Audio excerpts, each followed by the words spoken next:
Assalomu alaykum. Volkswagen ishqibozlari ID4, ID6 hamma mashina umuman servis ko'rmagan ekan. 2022-yilning boshida sotib olishgan ekan. Bo'ldi, zaryad qilib yuraveramiz deyishdi. Haqiqatda zaryad qilsa yuraveradi. Ekranlar qora keldi. Xo'p, buni yoqib berdik.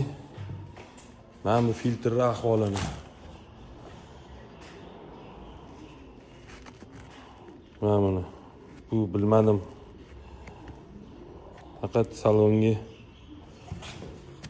umuman ochilmagan, filtrdaji salonga almashmagan.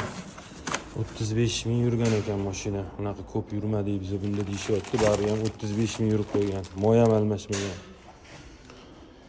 Hozir zamina ham bo'lyapti moya.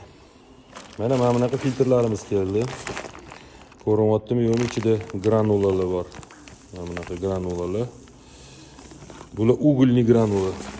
Yomon hidlarni, xossi hidlarni ushiydi. Orqasida уже filtr chang ekan. Bizada